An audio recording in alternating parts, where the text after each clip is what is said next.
The Senate Commerce Committee recently held a hearing on how tech companies use algorithms and machine learning to influence the public.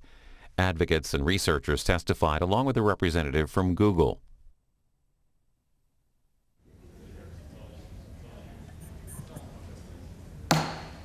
Good morning. I want to thank everyone for being here today to examine the use of persuasive technologies on Internet platforms.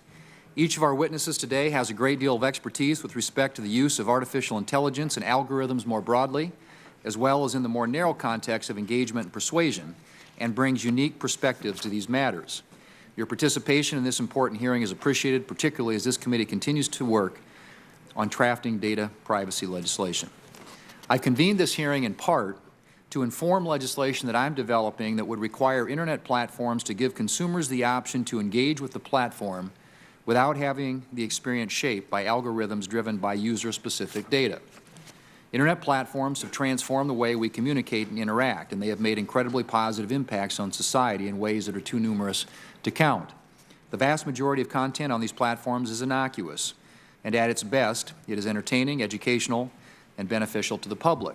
However, the powerful mechanisms behind these platforms meant to enhance engagement also have the ability, or at least the potential, to influence the thoughts and behaviors of literally billions of people.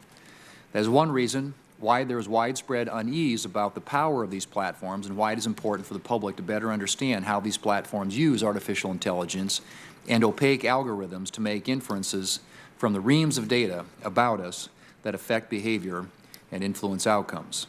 Without safeguards, such as real transparency, there is a risk that some Internet platforms will seek to optimize engagement to benefit their own interests and not necessarily to benefit the consumer's interests. In 2013, former Google Executive Chairman Eric Schmidt wrote that modern technology platforms, and I quote, "are even more powerful than most people realize, and our future will be profoundly altered by their adoption and successfulness in societies everywhere," end quote.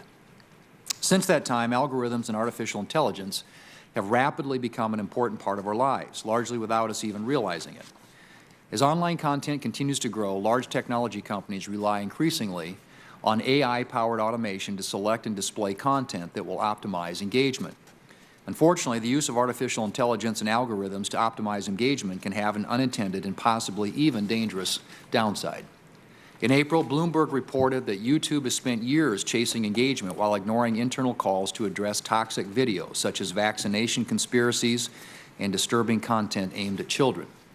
Earlier this month, the New York Times reported that YouTube's automated recommendation system was found to be automatically playing a video of children playing in their backyard pool to other users who had watched sexually themed content. That is truly troubling, and it indicates the real risks in a system that relies on algorithms and artificial intelligence to optimize for engagement. And these are not isolated examples. For instance, some have suggested that the so-called filter bubble created by social media platforms like Facebook may contribute to our political polarization by encapsulating users within their own comfort zones or echo chambers. Congress has a role to play in ensuring companies have the freedom to innovate, but in a way that keeps consumers' interests and well-being at the forefront of their progress. While there must be a healthy dose of personal responsibility when users participate in seemingly free online services, companies should also provide greater transparency about how exactly the content we see is being filtered. Consumers should have the option to engage with a platform without being manipulated by algorithms powered by their own personal data, especially if those algorithms are opaque to the average user. We are convening this hearing in part to examine whether algorithmic explanation and transparency are policy options that Congress should be considering. Ultimately, my hope is that at this hearing today, we are able to better understand how Internet platforms use algorithms, artificial intelligence, and machine learning to influence outcomes. And we have a very distinguished panel before us. Today, we are joined by Tristan Harris, the co-founder of the Center for Humane Technology, Ms. Maggie Stanfill, the Director of Google's User Experience, Dr. Stephen Wolfram, founder of Wolfram Research, and Mrs. Rashida Richardson, the Director of Policy Research at the AI Now Institute. Thank you all again for participating on this important topic, and I want to recognize Senator Schatz for any opening remarks that he may have. Thank you, Mr. Chairman. Social media and other Internet platforms make their money by keeping users engaged, and so they've hired the greatest engineering and tech minds to get users to stay longer inside of their apps and on their websites. They've discovered that one way to keep us all hooked is to use algorithms that feed us a constant stream of increasingly more extreme and inflammatory content. And this content is pushed out with very little transparency or oversight by humans. This setup and also basic human psychology makes us vulnerable to lies, hoaxes, and misinformation. The Wall Street Journal investigation last year found that YouTube's recommendation engine often leads users to conspiracy theories, partisan viewpoints, and misleading videos, even when users aren't seeking out that kind of content. And we saw that YouTube's algorithms were recommending videos of children after users watched sexualized content that did not involve children. And this isn't just a YouTube problem. We saw all of the biggest platforms struggle to contain the spread of videos of the Christchurch massacre and its anti-Muslim propaganda. The shooting was live streamed on Facebook, and over 1 million copies were uploaded across platforms. Many people reported seeing it on autoplay on their social media feeds and not realizing what it was. And just last month, we saw a fake video of the Speaker of the House go viral. I want to thank the chairman for holding this hearing because, as these examples illustrate, something is really wrong here. And I think it's this. Silicon Valley has a premise. It's that society would be better, more efficient, smarter, more frictionless if we would just eliminate steps that include human judgment.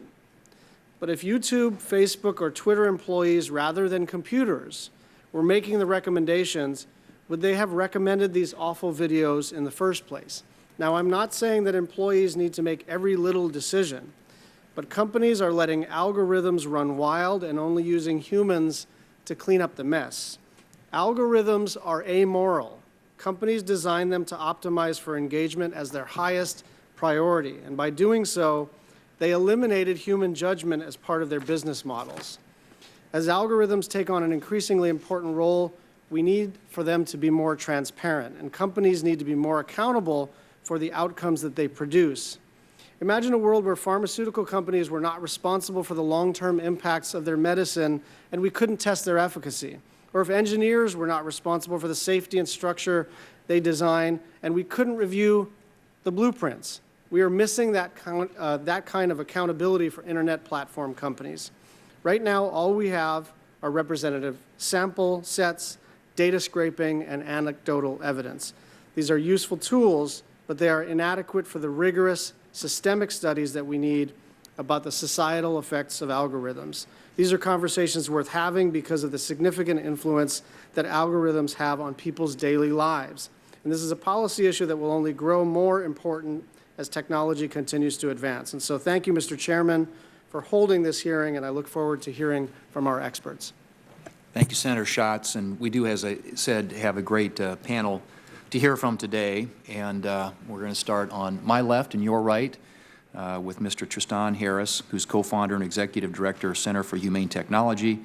Ms. Maggie Stanfill, as I mentioned, who is the Google User Experience Director at Google Inc., Dr. Stephen Wolfram, who is the founder and chief executive officer of Wolfram Research, and Ms. Rashida Richardson, Director of Policy Research at AI Now Institute.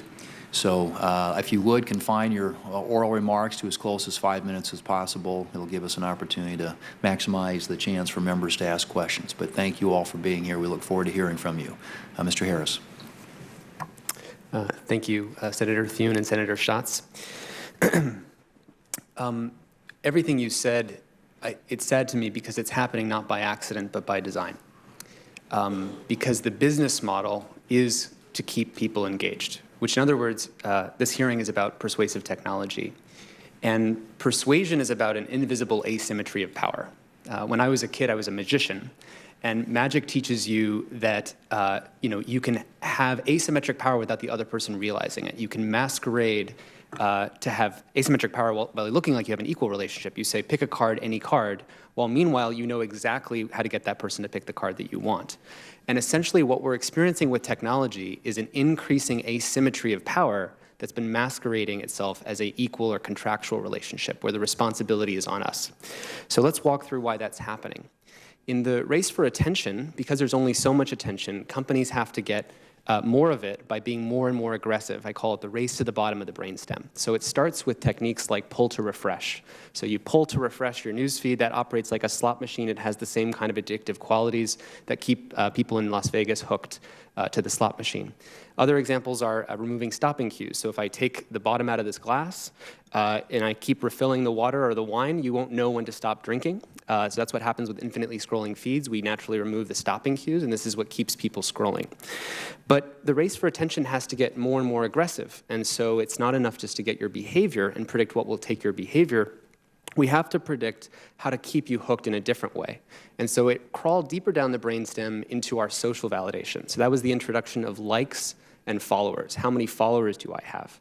And that got it was much cheaper to, instead of getting your attention, to get you addicted to getting attention from other people. And this has created the kind of mass narcissism and mass cultural thing that's happening with young people, especially today.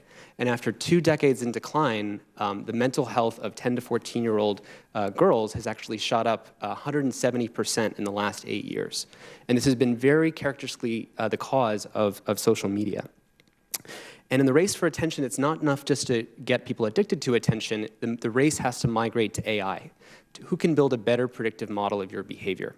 And so if you give an example of YouTube, so there you are, you're about to hit play on a YouTube video, and you hit play, and then you think you're going to watch this one video, and then you wake up 2 hours later and say, oh my God, what just happened? And the answer is because you had a supercomputer pointed at your brain. And at the moment you hit play, it wakes up an avatar voodoo doll-like version of you inside of a Google server. And that avatar, based on all the clicks and likes and everything you've ever made, those are like your hair clippings and toenail clippings and nail filings that make the avatar look and act more and more like you.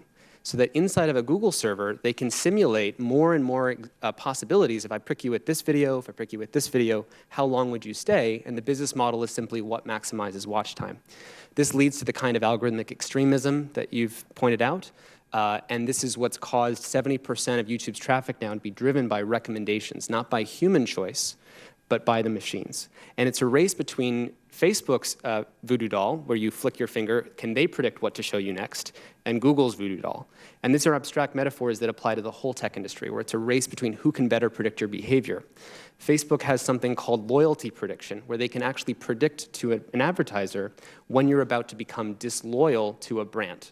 So if you're a mother and you take Pampers diapers, they can tell Pampers, hey, this user is about to become disloyal to this brand. So in other words, they can predict things about us that we don't know about our own selves. And that's a new level of asymmetric power. And we have a name for this asymmetric relationship, which is a fiduciary relationship or a duty of care relationship, the same standard we apply to doctors, to priests, to lawyers. Imagine a world in which priests only make their money by selling access to the confession booth to someone else. Except in this case, Facebook listens to 2 billion people's confessions, has a supercomputer next to them, and is calculating and predicting confessions you're going to make before you know you're going to make them. And that's what's causing all this havoc. So I'd love to talk about more of these things later. I just want to finish up by saying this affects everyone, even if you don't use these products. You still send your kids to a school where other people believing that anti-vaccine conspiracy theories causes impact for your life, or other people voting in your elections. And when Marc Andreessen said in 2011, the quote was, "Software is going to eat the world." And what he meant by that, Marc Andreessen was the founder of Netscape. What he meant by that was that software can do every part of society more efficiently than non-software, right? Because it's just adding efficiencies. And so we're going to allow software to eat up our elections, we're going to allow it to eat up our media, our taxi, our transportation. And the problem was that software was eating the world without taking responsibility for it. We used to have rules and standards around Saturday morning cartoons, and when YouTube gobbles up that part of society, it just takes away all of those protections. And I just want to finish up by saying that I know Mr. Rogers, Fred Rogers, testified before this committee 50 years ago, concerned about the animated bombardment that we were showing children. I think he would be horrified today about what we're doing now. And at that same time, he was able to talk to the committee, and that committee made a choice differently. So I'm hoping we can talk more about that today. Thank you. Thank you, Mr. Harris. Ms. Stanfill. Chairman Thune, Ranking Member Schatz, members of the committee, thank you for inviting me to testify today on Google's efforts to improve the digital well-being of our users. I appreciate the opportunity to outline our programs and discuss our research in this space. My name is Maggie Stanfill. I'm a User Experience Director, and I lead the Cross-Google Digital Wellbeing Initiative. Google Digital Wellbeing Initiative is an initiative that's a top company goal, and we focus on providing users with insights about their individual tech habits and the tools to support an intentional relationship with technology. At Google, we've heard from many of our users all over the world that technology is a key contributor to their sense of well-being. It connects them to those they care about, it provides information and resources that build their sense of safety and security, and this access has democratized information and provided services for billions of users around the world. For most people, their interaction with technology is positive, and they are able to make healthy choices about screen time and overall use. But as technology becomes increasingly prevalent in our day-to-day lives, for some people, it can distract from the things that matter most. We believe technology should play a useful role in people's lives, and we've committed to helping people strike a balance that feels right for them. This is why our CEO, Sundar Pichai, first announced the Digital Wellbeing Initiative with several new features across Android, Family Link, YouTube, Gmail, all of these to help people better understand their tech usage and focus on what matters most. In 2019, we applied what we learned from users and experts and introduced a number of new features to support our Digital Wellbeing Initiative. I'd like to go into more depth about our products and tools we've developed for our users.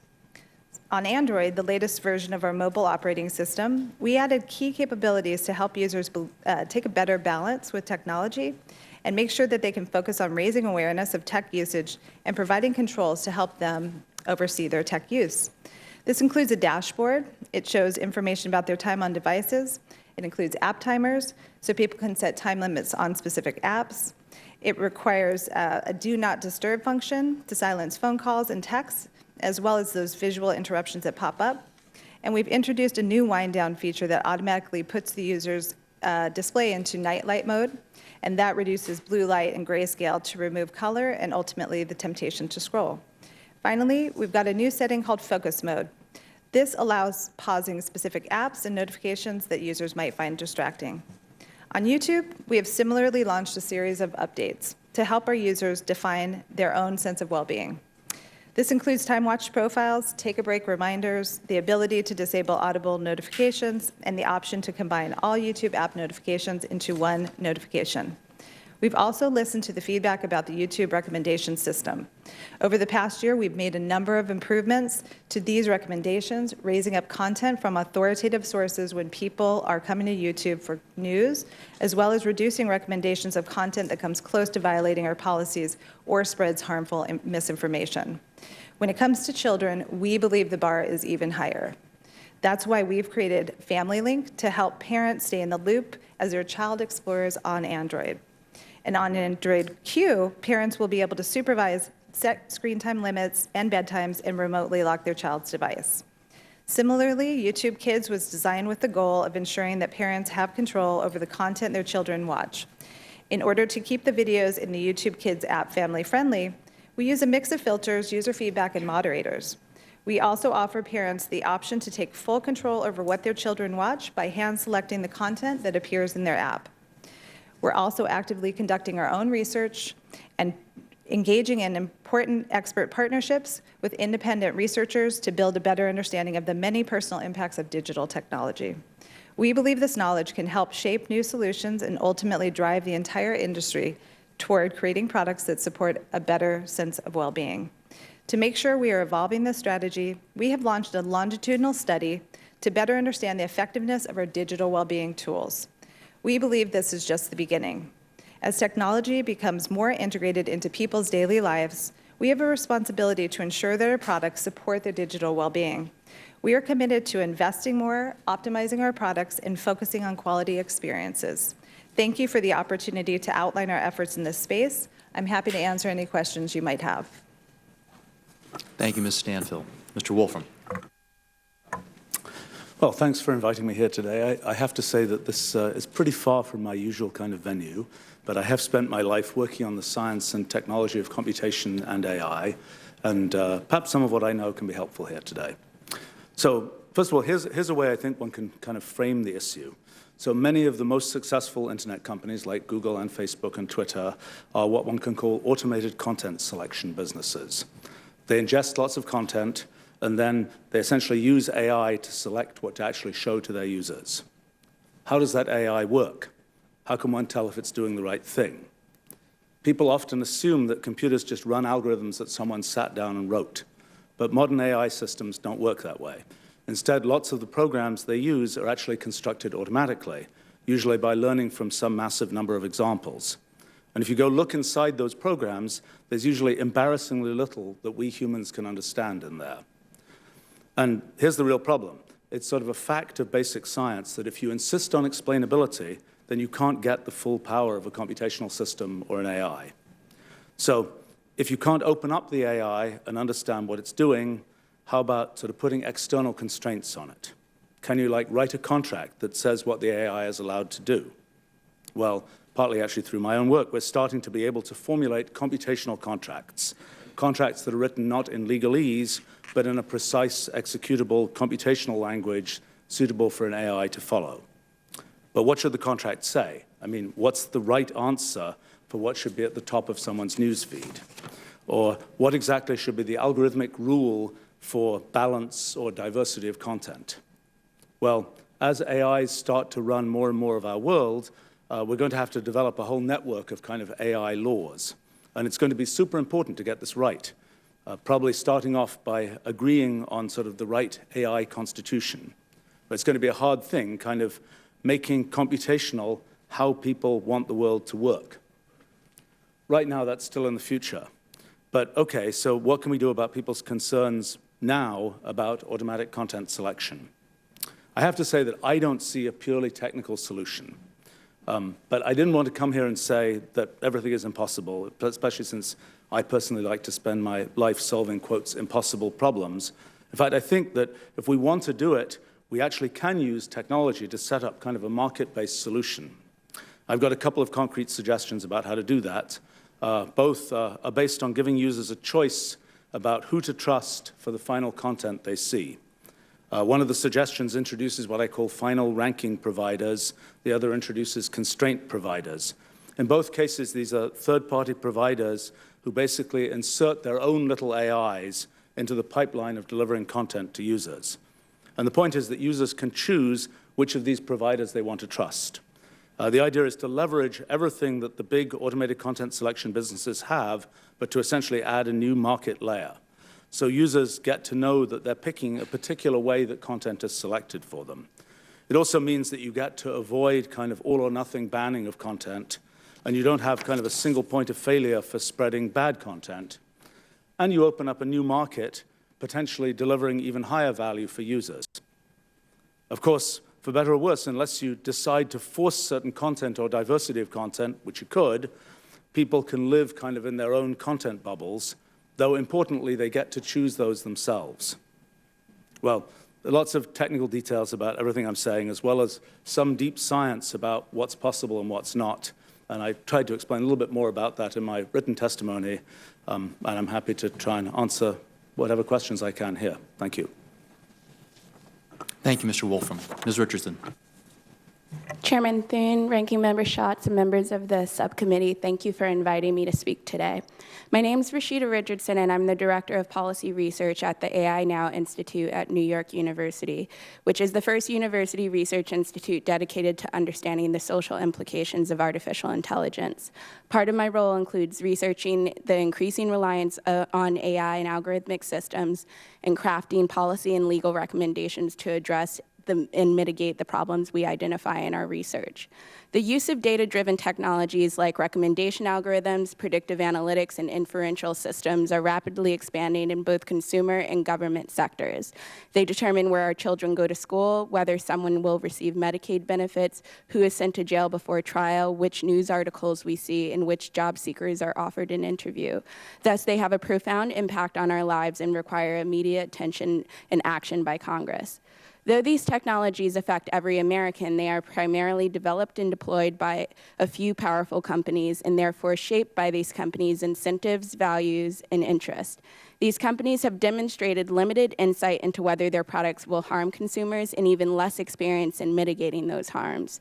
So while most technology companies promise that their products will lead to broad societal benefits, there's little evidence to support these claims, and in fact, mounting evidence points to the contrary. For example, IBM's Watson supercomputer was designed to improve patient outcomes, but recently internal IBM documents showed it actually provided unsafe and erroneous cancer treatment recommendations. This is just one of numerous examples that have come to light in the last year showing the difference between the marketing companies use to sell these technologies and the stark reality of how these technologies ultimately perform. While many powerful industries pose potential harms to consumers with new products, the industry producing algorithmic and AI systems pose 3 particular risks that current laws and incentive structures fail to adequately address. The first risk is that AI systems are based on compiled data that reflect historical and existing social and economic conditions. This data is neither neutral or objective. Thus, AI systems tend to reflect and amplify cultural biases, value judgments, and social inequities.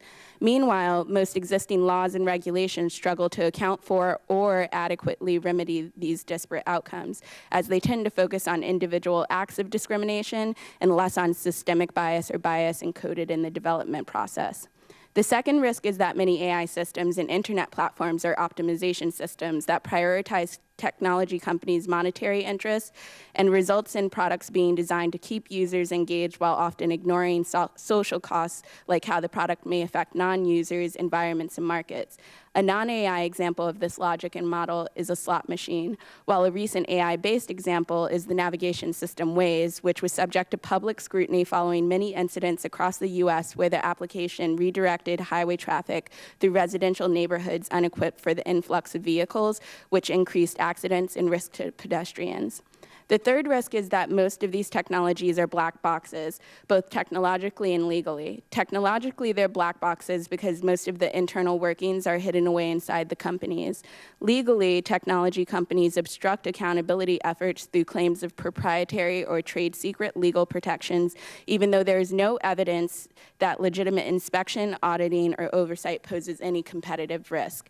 Controversies regarding emerging technologies are becoming increasingly common and show the harm caused by technologies optimized for narrow goals like engagement, speed, and profit at the expense of social and ethical considerations like safety and accuracy. We are at a critical moment where Congress is in a position to act on some of the most pressing issues, and by doing so, paving the way for a technological future that is safe, accountable, and equitable. With these concerns in mind, I offer the following recommendations, which are detailed in my written statement. Require technology companies to waive trade secrecy and other legal claims that hinder oversight and accountability mechanisms. Require public disclosure of technologies that are involved in any decision about consumers by name and vendor. Empower consumer protection agencies to apply truth in advertising laws. Revive the Congressional Office of Technology Assessment to perform pre-market review and post-market monitoring of technologies. Enhance whistleblower protections for technology company employees that identify unethical and unlawful uses of AI or algorithms. Require any transparency or accountability mechanisms to include a detailed reporting of the full stack supply chain, and require companies to perform and publish algorithmic impact assessments prior to public use of products and services. Thank you. Thank you, Ms. Richardson.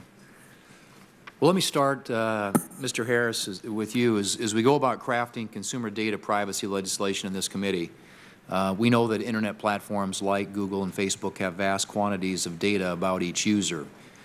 What can these companies predict about users based on that data? Thank you for the question.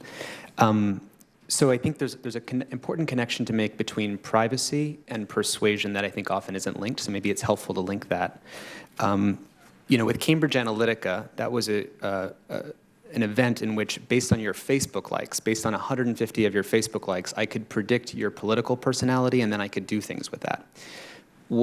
The reason I described in my opening statement that this is about an increasing asymmetry of power is that without any of your data, I can predict increasing features about you using AI. There's a paper recently that with 80% accuracy, I can predict your same big 5 personality traits that Cambridge Analytica got from you without any of your data. All I have to do is look at your mouse movements and click patterns. So in other words, it's the end of the poker face. Your behavior is your signature, and we can know your political personality. Based on tweet text alone, we can actually know your political affiliation with about 80% accuracy. Computers can calculate probably that you're homosexual before you might know that you're homosexual. They can predict with 95% accuracy that you're going to quit your job, according to an IBM study.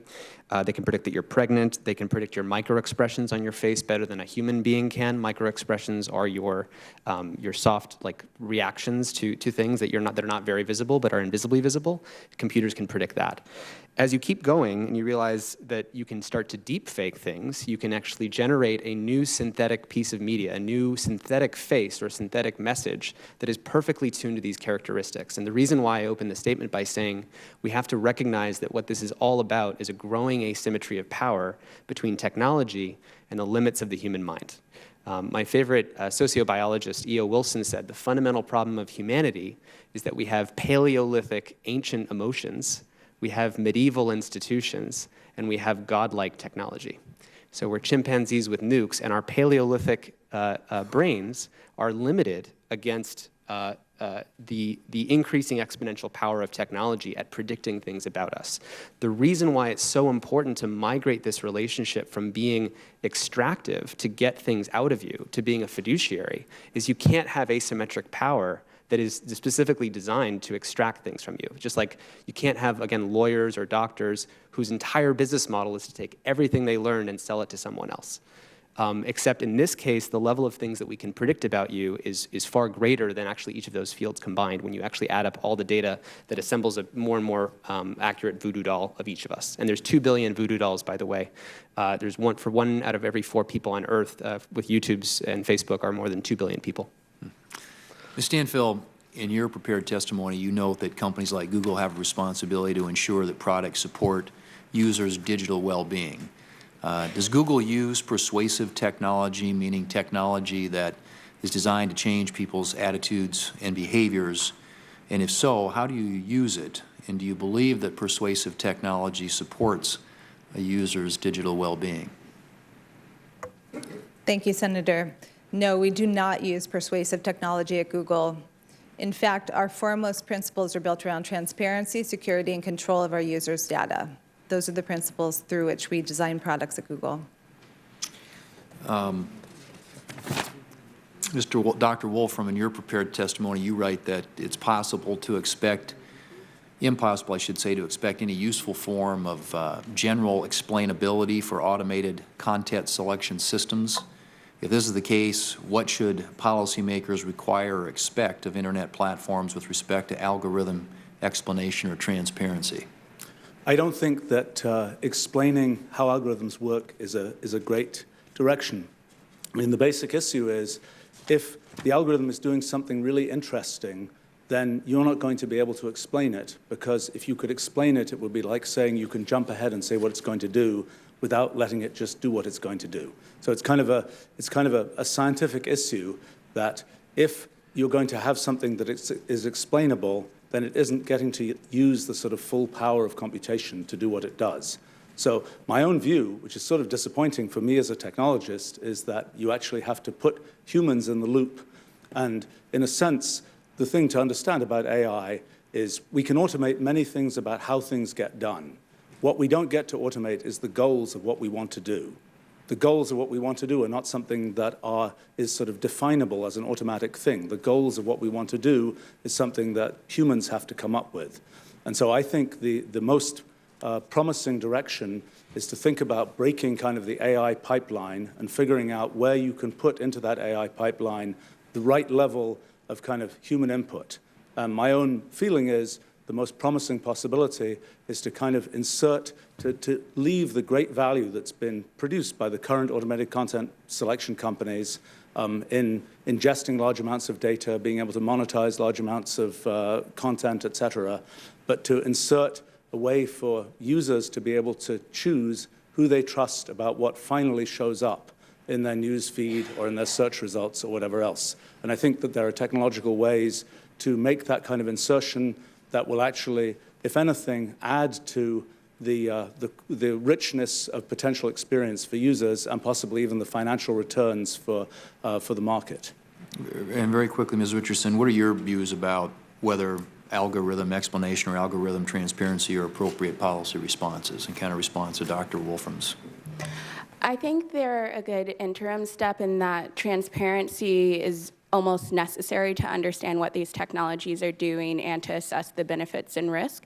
But I don't think transparency or even explainability is an end goal, because I still think you're going to need some level of legal regulation to impose liability so bad or negligent actors act in a proper manner, but also to incentivize companies to do the right thing or apply due diligence, because in a lot of cases that I cited in my written testimony, there are sort of public relations disasters that happened on the back end, and many of them could have been assessed or interpreted during the development process, but companies aren't incentivized to do that. So in some ways, transparency and explainability can give both legislators and the public more insight into these choices that companies are making to assess whether or not liability should be attached or different regulatory enforcement needs to be pursued.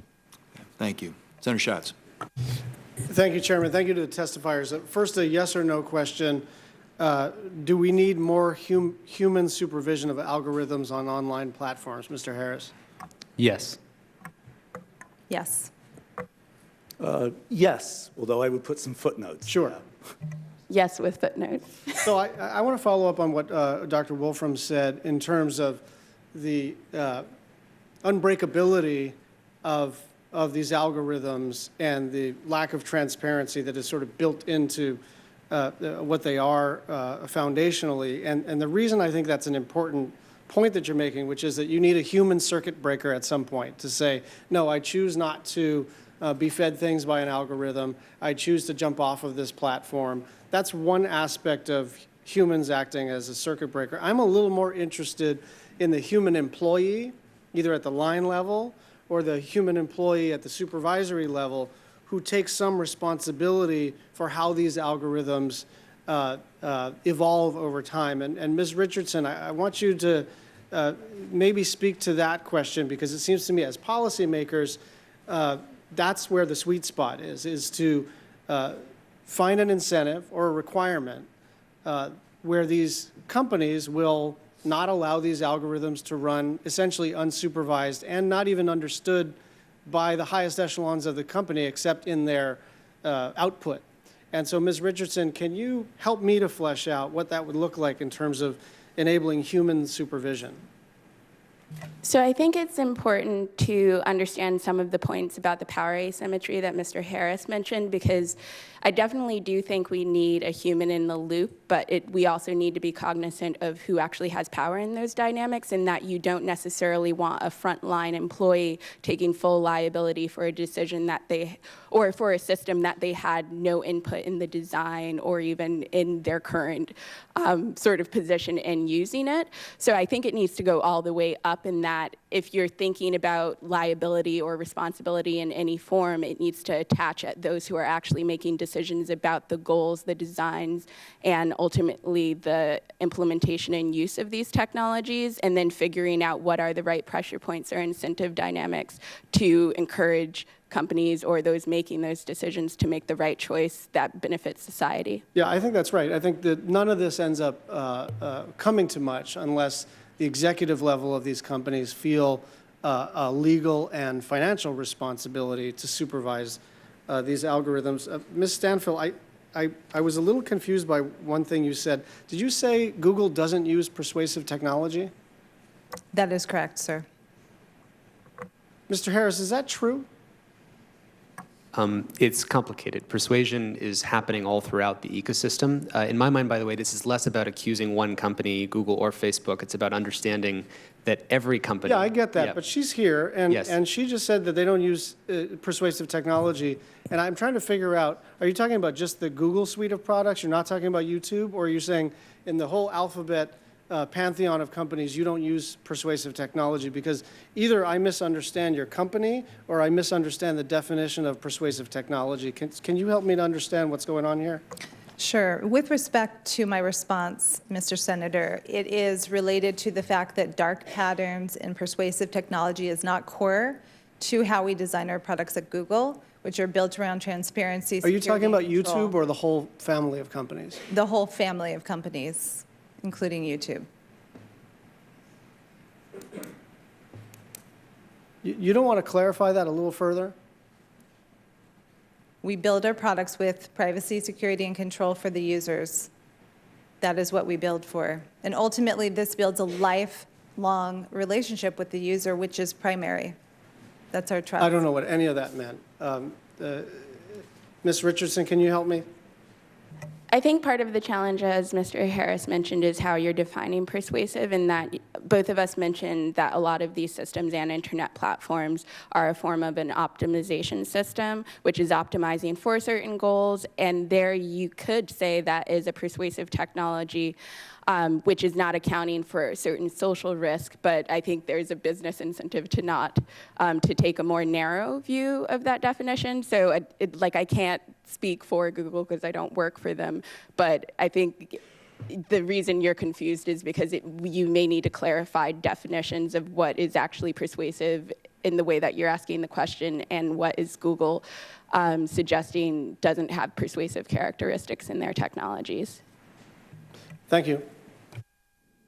Thank you, Senator Schott. Senator Fisher. Thank you, Mr. Chairman. Mr. Harris, as you know, I've introduced the Detour Act with Senator Warner to curb some of the manipulative user interfaces.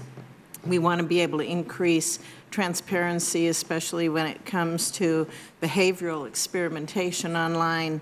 Obviously, we want to make sure children are not targeted with some of the dark patterns that are out there. In your perspective, how do dark patterns thwart that user autonomy online? Yeah.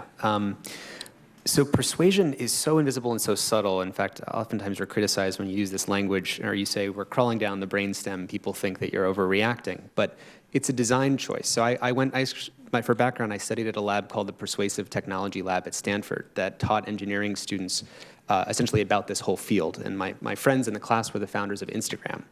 And Instagram as a product copied Twitter actually in the technique of what you could call a dark pattern of the number of followers that you have to get people to follow each other. So there's a follow button on each profile. And that's meant, I mean, that doesn't seem so dark. That's what's so insidious about it. It's just you're giving people a way to follow each other's behavior. But what it actually is doing is an attempt to cause you to come back every day because now you want to see, do I have more followers now than I did yesterday? And how are these platforms then getting our personal information? How much choice do we really have? I thought the doctor's comment about that the goals we want to do as humans, that we have to get involved in this. But then your introductory comments are basically, I think, telling us that everything about us is already known. So It wouldn't be really hard to manipulate where our goals what they even want to be at this point, right? And the goal is to subvert your goals. So I'll give you an example. If you say I want to delete my Facebook account, if you hit delete, it puts up a screen that says, are you sure you want to delete your Facebook account? The following friends will miss you, and it puts up faces of certain friends. Now, am I asking to know which friends will miss me? No.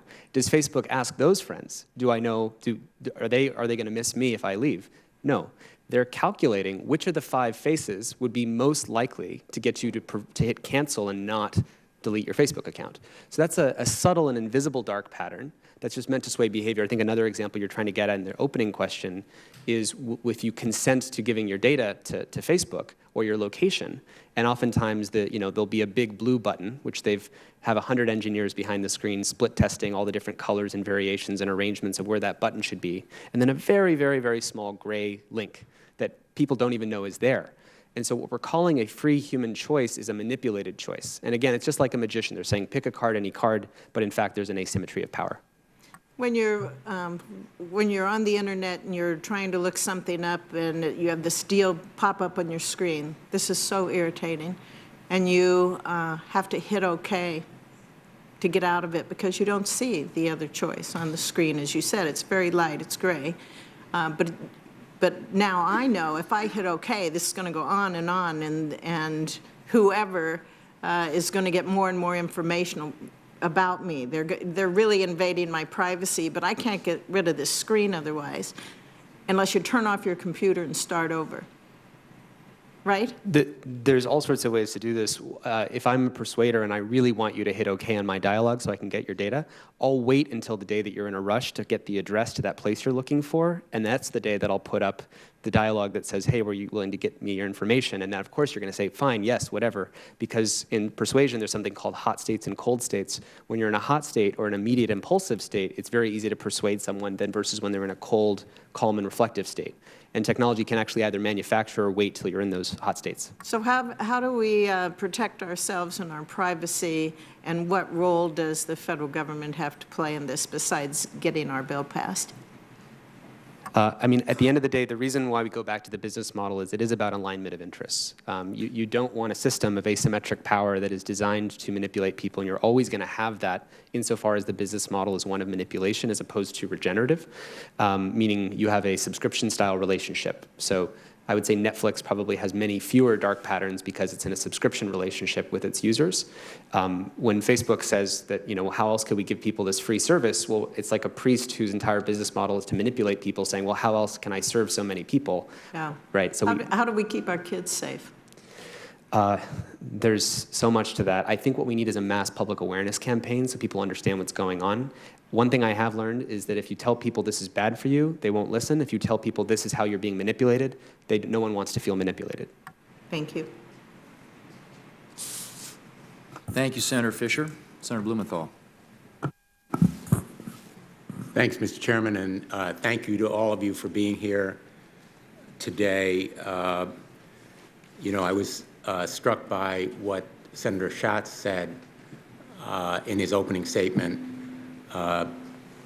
Algorithms are not only running wild, but they are running wild in secrecy. They are cloaked in secrecy in many respects from the people who are supposed to know about them. Ms. Richardson referred to the black box here. That black box is one of our greatest challenges today. And I think that we are at a time when algorithms, AI, and the exploding use of them is almost comparable to the time of the beginnings of atomic energy in this country. We now have an Atomic Energy Commission. Nobody can build bombs, nuclear bombs, in their backyard because of the dangers of nuclear fission and fusion, which is comparable, I think, to what we have here, systems that are, in many respects, beyond our human control and affecting our lives in very direct, extraordinarily consequential terms beyond the control of the user and maybe the builder.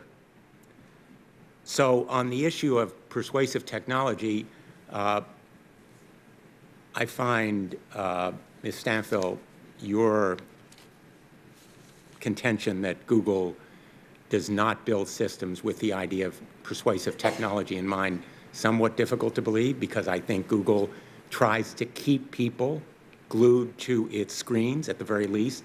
That persuasive technology is operative. It's part of your business model. Keep the eyeballs.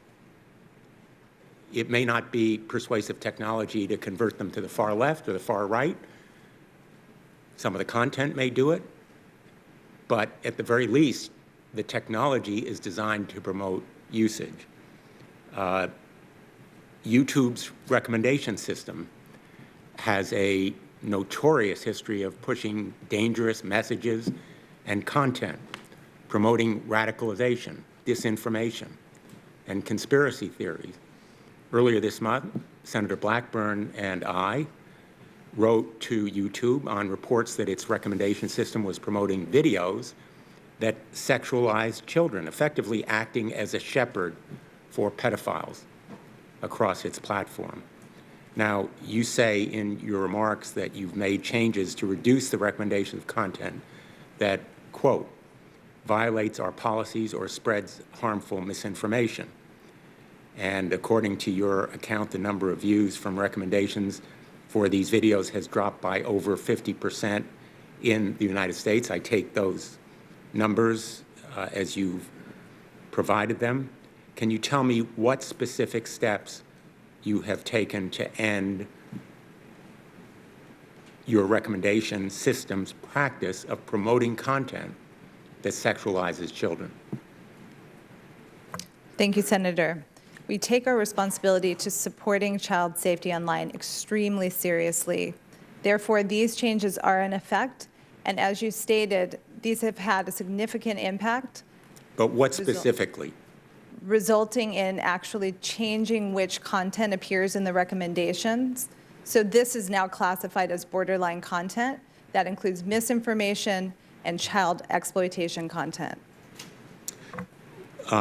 You know, I am running out of time. I have so many questions, but I would like each of the witnesses to respond to the recommendations that Ms. Richardson has made, which I think are extraordinarily promising and important.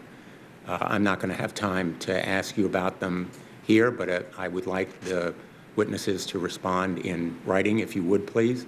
And second, let me just observe on the topic of human supervision, I think that human supervision has to be also independent supervision. On the topic of arms control, we have a situation here where we need some kind of independent supervision, some kind of oversight, and yes, regulation. I know it's a dirty word these days in some circles, but protection will require intervention from some independent source here. I don't think trust me can work anymore. Thank you, Mr. Chairman. Thank you, Senator Blumenthal. Senator Blackburn. Thank you, Mr. Chairman, and thank you to our witnesses. We appreciate that you are here, and I enjoyed visiting with you for a few minutes before the hearing began. Mr. Wolfram, I want to pick up where we had discussed in your testimony, computational irreducibility. And look at that for just a moment. As we talk about this, does it make algorithmic transparency sound increasingly elusive? And would you consider that moving toward that transparency is a worthy goal, or should we be asking another question? Yeah, I think there are different meanings to transparency. There are, if you are asking, tell me why the algorithm did this versus that, that's really hard. And if we really want to be able to answer that, we're not going to be able to have algorithms that do anything very powerful. Because in a sense, by being able to say, this is why it did that, well, we might as well just follow the path that we use to explain it, rather than have it do what it needed to do itself. So the transparency, what we can't do is try to get a pragmatic result. Yeah, we can't go inside. We can't open up the hood and say, why did this happen? And that's why I think the other problem is knowing what you want to have happen. Like you say, this algorithm is bad. This algorithm gives bad recommendations. What do you mean by bad recommendations? You have to be able to define something that says, oh, the thing is biased in this way, the thing is producing content we didn't like. How do you have to be able to give a way to define those bad things. All right. Ms. Richardson, and I can see you're making notes and want to weigh in on this, but you also talked about compiled data and encoded bias in getting the algorithm to yield a certain result. So let's say you build this algorithm and you build this box to contain this data set or to make certain that it is moving this direction. Then as that algorithm self-replicates and moves forward, does it move further that direction, or does data inform it and pull it a separate direction if you're building it to get it to yield a specific result? So it depends on what type of technical system we're talking about, but to unpack what I was saying is the problem with a lot of these systems is they're based on data sets, which reflect all of our current conditions, which also means any imbalances in our conditions. So one of the examples that I gave in my written testimony referenced Amazon's hiring algorithm, which was found to have gender disparate outcomes, and that's because it was learning from prior hiring practices. And there's also examples of other similar hiring algorithms, one of which found that if you had the name Jared and you played lacrosse, you had a better chance of getting a job interview. And there, it's not necessarily that the correlation between your name being Jared and playing lacrosse means that you're necessarily a better employee than anyone else. It's simply looking at patterns in the underlying data, but it doesn't necessarily mean that the patterns that the system is seeing actually reflects reality, or in some cases it does, and it's not necessarily how we want to view reality, and instead shows the skews that we have in society. Got it. Okay.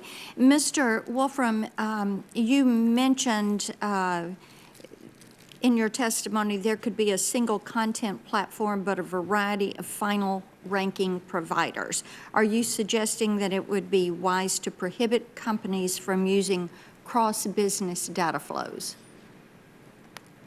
I'm not sure how that relates to, I mean, the thing that I think is the case is it is not necessary to have the final ranking of content. There's a lot of work that has to be done to get content ready to be finally ranked for a news feed or for search results and so on.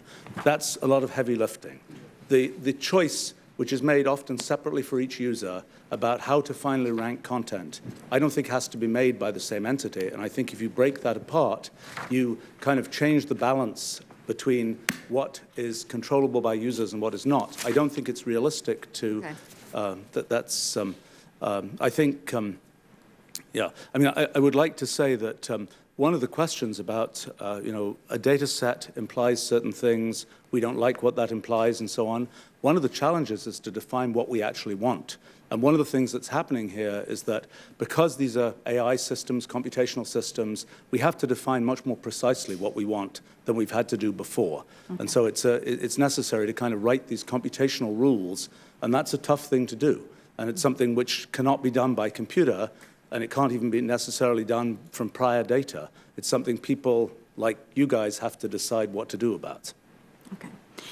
Thank you. Mr. Chairman, I would like unanimous consent to enter the letter that Senator Blumenthal and I sent earlier this month. And thank you. I know my time has expired, but I will just simply say to Ms. Stanfill that the evasiveness on answering Senator Blumenthal's question about what they are doing is inadequate when you look at the safety of children online. Just to say that you're changing the content that appears in the recommended list is inadequate. And Mr. Harris, I will submit a question to you about what we can look at on platforms for combating some of this bad behavior. Thank you, Senator Blackburn. Senator Peters. Thank you, Mr. Chairman. Thank you to our witnesses. Fascinating discussion. I'd like to address an issue that I think is of profound importance to our democratic republic. And that's the fact that in order to have a vibrant democracy, you need to have an exchange of ideas and an open platform. And certainly part of the promise of the internet as it was first conceived was that we'd have this incredible universal commons where a wide range of ideas would be discussed and debated. It would be robust. And yet it seems as if we're not getting that. We're actually getting more and more siloed. Dr. Wolfram, you mentioned how people could make choices and they could live in a bubble, but at least it would be their bubble that they get to live in. But that's what we're seeing throughout our society as polarization increases. More and more folks are reverting to tribal-type behavior. Mr. Harris, you talked about our medieval institutions and and Stone Age minds. Tribalism was alive and well in the past, and we're seeing advances in technology in a lot of ways bring us back into that kind of tribal behavior. So my question is, to what extent is this technology actually accelerating that, and is there a way out? Yes, Mr. Harris. Yeah, thank you. I love this question. There's a tendency to think here that this is just human nature. No, that's just people are polarized, and this is just playing out. It's a mirror. It's holding up a mirror to society. But what it's really doing is it's an amplifier for the worst parts of us. So in the race to the bottom of the brainstem to get attention, let's take an example like Twitter. It's calculating what is the thing that I can show you that gets the most engagement. And it turns out that outrage, moral outrage, gets the most engagement. So it was found in a study that for every word of moral outrage that you add to a tweet, it increases your retweet rate by 17%. So in other words, the polarization of our society is actually part of the business model. Another example of this is that shorter, briefer things work better in an attention economy than long, complex, nuanced ideas that take a long time to talk about. And so that's why you get 140 characters dominating our social discourse. But reality and the most important topics to us are increasingly complex, while we can say increasingly simple things about them. That automatically creates polarization because you can't say something simple about something complicated and have everybody agree with you. People will, by definition, misinterpret and hate you for it. And then it's never been easier to retweet that and generate a mob that will come after you. And this has created a call-out culture and chilling effects and a whole bunch of other subsequent effects in polarization that are amplified by the fact that these platforms are rewarded to give you the most sensational stuff. One last example of this is on YouTube. Let's say we actually equalize. I know there's people here concerned about equal representation on the left and the right in media. Let's say we get that perfectly right. As recently as just a month ago on YouTube, if you did a map of the top 15 most frequently mentioned verbs or keywords in the recommended videos, they were hates, debunks, obliterates, destroys. In other words, Jordan Peterson destroys social justice warrior in video. So that kind of thing is the background radiation that we're dosing 2 billion people with. And you can hire content moderators in English and start to handle the problem, as Ms. Stanfill said. But the problem is that 2 billion people in hundreds of languages are using these products. How many engineers at YouTube speak the 22 languages of India where there's an election coming up? So that's some context on that. Well, there's a lot of context. Fascinating. And I'm running out of time, but I took particular note in your testimony when you talked about how technology will eat up elections. And you were referencing, I think, another writer on that issue. In the remaining brief time I have, what's your biggest concern about the 2020 elections and how technology may eat up this election coming up?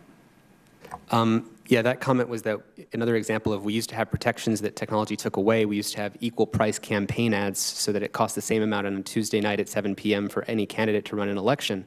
When Facebook gobbles up that part of media, it just takes away those protections. So there's now no equal pricing. In terms of what I'm worried about, I'm mostly worried about the fact that none of these problems have been solved. The business model hasn't changed, and the reason why you see a Christchurch event happen and the video just show up everywhere, or any of these examples, fundamentally there's no easy way for these platforms to address this problem because the problem is their business model. I do think there are some small interventions like fast lanes for researchers, accelerated access for people who are spotting disinformation. But the real problem, another example of software eating the world, is that instead of NATO or the Department of Defense protecting us in a global information warfare, we have a handful of 10 or 15 security engineers at Facebook and Twitter. And they were woefully unprepared, especially in the last election, and I'm worried that they still might be. Great. Thank you. Thank you, Senator Peters. Senator Johnson. Thank you, Mr. Chairman. Mr. Harris, I agree with you when you say that our best line of defense as individuals is exposure. People need to understand that they are being manipulated, and a lot of this hearing has been talking about the manipulation, algorithms, artificial intelligence. I want to talk about the manipulation by human intervention, human bias. We don't allow, or we certainly put restrictions through the FCC on an individual owning their ownership of TV stations, radio stations, newspapers, because we don't want that monopoly of content in a community, much less, Facebook, Google access billions of people, hundreds of millions of Americans. So I had staff on Instagram go to the Politico account, and by the way, I have a video of this, so I'd like to enter that into the record. They hit follow, And this is what the list they were given, and this is in the exact order, and I'd ask the audience and the witnesses to just see if there's a conservative in here, how many there are. Here's the list. Elizabeth Warren, Kamala Harris, New York Times, Huffington Post, Bernie Sanders, CNN Politics, New York Times Opinion, NPR, Economist, Nancy Pelosi, The Daily Show, Washington Post covering POTUS, NBC, Wall Street Journal. Pete Buttigieg, Time, New Yorker, Reuters, Southern Poverty Law Center, Kirsten Gillibrand, The Guardian, BBC News, ACLU, Hillary Clinton, Joe Biden, Beto O'Rourke, Real Time with Bill Maher, C-SPAN, SNL, Pete Souza, UN, Guardian, HuffPost Women's, Late Show with Stephen Colbert, MoveOn.org, Washington Post Opinion, USA Today, New Yorker, Women's March, Late Night with Seth Meyers, The Hill, CBS, Justin Trudeau, it goes on. These were 5 conservative staff members. If they're really algorithms shuffling the content that they might actually want to, or that they would agree with, you'd expect you'd see maybe Fox News, Breitbart, Newsmax. You might even see like a really big name like Donald Trump, and there wasn't. So my question is, who's producing that list? Is that Instagram? Is that Politico site? How is that being generated? I have a hard time feeling that's generated or being manipulated by an algorithm or by AI. I don't know any. I'd be really curious to know what the click pattern was. That, in other words, you open up an Instagram account and it's blank, and you're saying that if you just ask, "Who do I follow?" or from a you empty hit account, follow, and you're given suggestions for you to follow. Yeah, I mean, I honestly have no idea how Instagram ranks those things, but I'd be very curious to know what the original clicks were that produced that list. So, can anybody else explain that? I mean, I don't believe that's AI trying to give content to a conservative staff member of things they may want to read. I mean, this to me looks like Instagram, if they're actually the ones producing that list, trying to push a political bias. Mr. Wolfram, you seem to want to weigh in.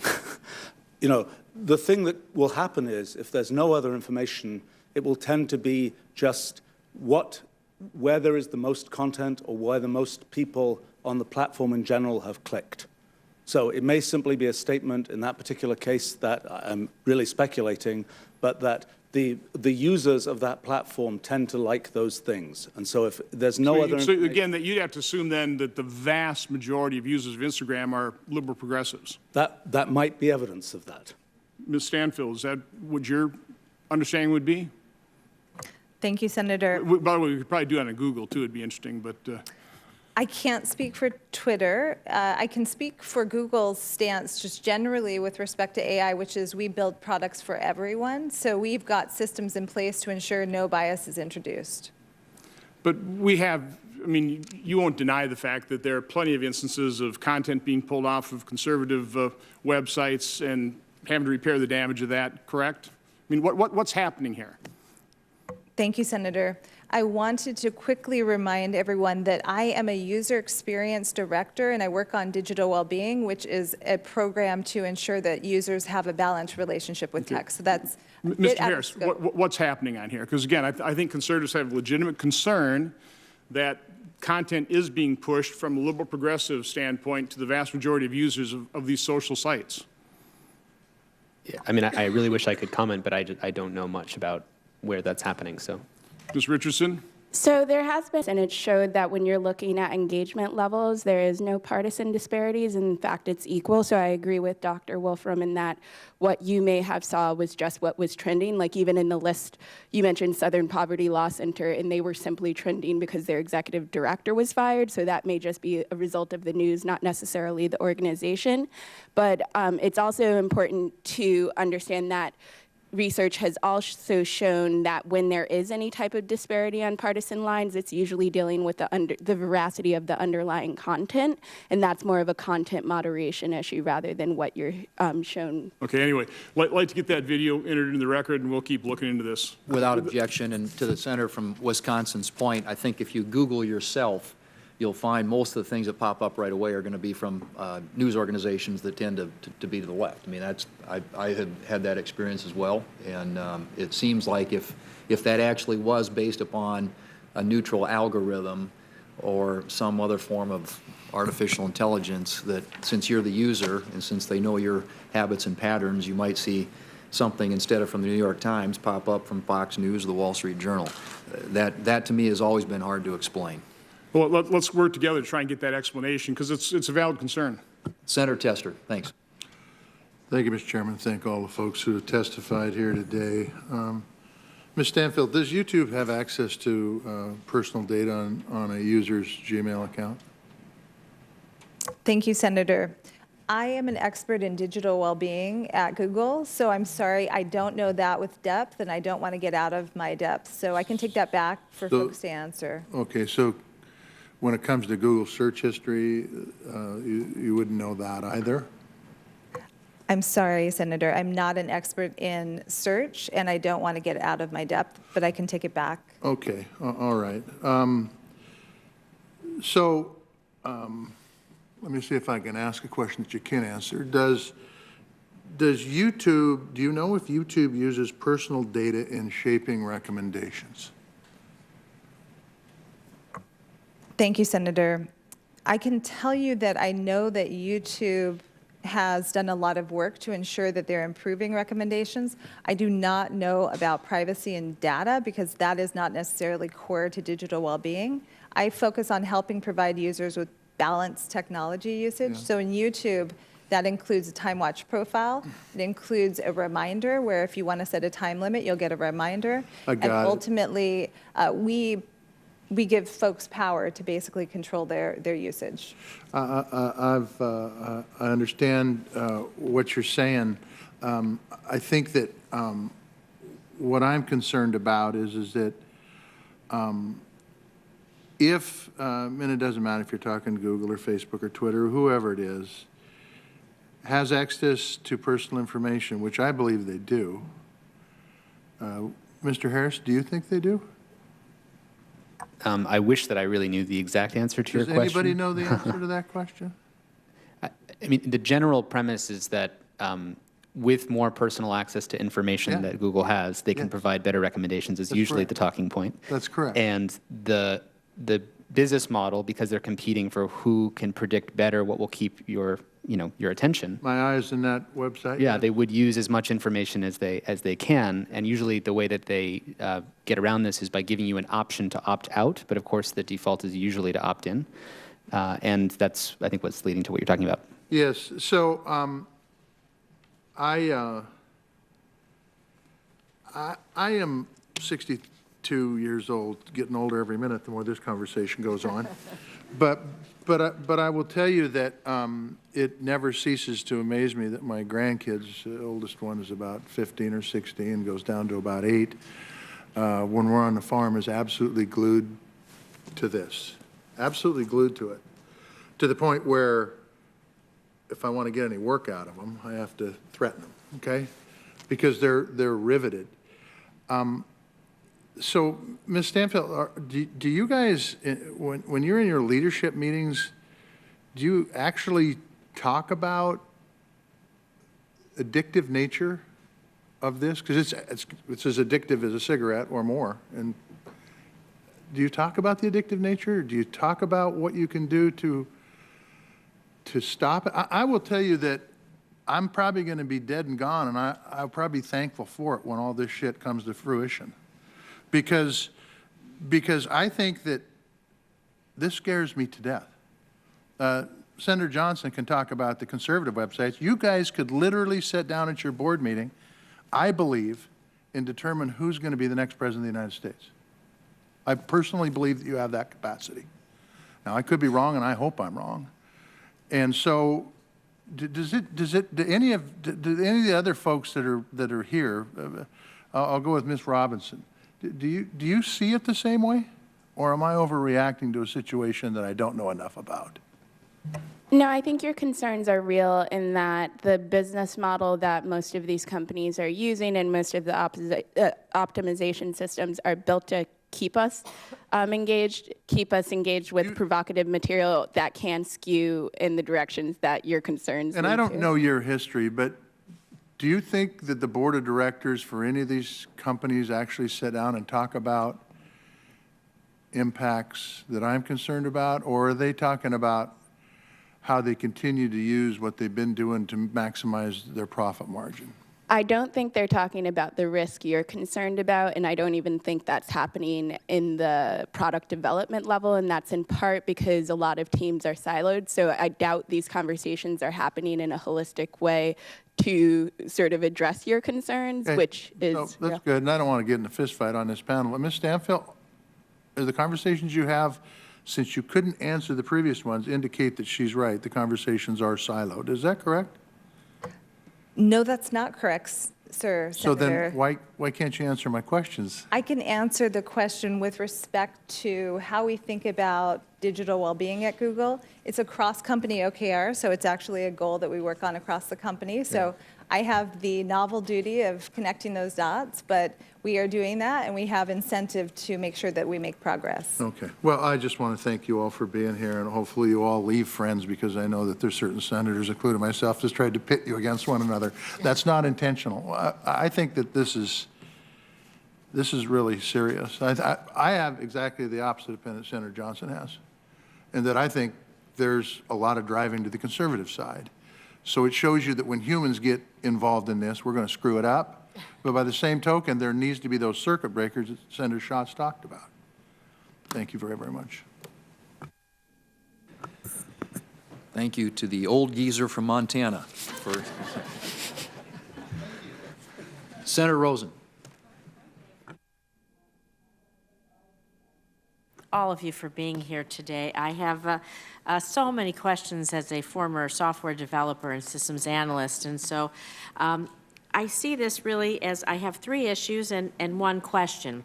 So the issue 1 really is going to be there's a combination happening of machine language, artificial intelligence, and quantum computing all coming together that exponentially increases the capacity of predictive analytics. It grows on itself. This is what it's meant to do.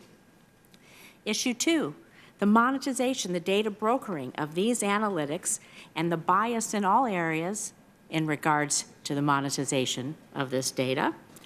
And then, as you spoke earlier, where does the ultimate liability lie? With the scientists that craft the algorithm, with the computer that potentiates the data and the algorithm, or the company or persons who monetize the end use of the data for whatever means, right? So 3 big issues, many more, but on its face. But my question today is on transparency. So many sectors, we require transparency. We're used to it every day. Think about this for potential harm. So every day you go to the grocery store, the market, a convenience store. In the food industry, we have required nutrition labeling on every single item. It clearly discloses our nutrition content. We even have it on menus now, calorie count, oh my, maybe I won't have that Alfredo, right? You'll go for the salad. And so we've accepted this. All of our companies have done this. It's a state of, there isn't any food that doesn't have a label. Maybe there is some food, but basically we have it. So to empower consumers, how do you think we could address some of this transparency that maybe at the end of the day we're all talking about in regards to this, these algorithms, the data, what happens to it, how we deal with it? It's overwhelming. I think with respect to things like nutrition labels, we have the advantage that we're using 150-year-old science to say what the chemistry of what is contained in a food is. Things like computation and AI are a bit of a different kind of science, and they have this feature that this phenomenon of computational irreducibility happens, and it's not possible to just give a quick summary of what the effect of this computation is going to be. But we know, I know, having written algorithms for myself, I have kind of an expected outcome. I have a goal in there. You talk about no goals.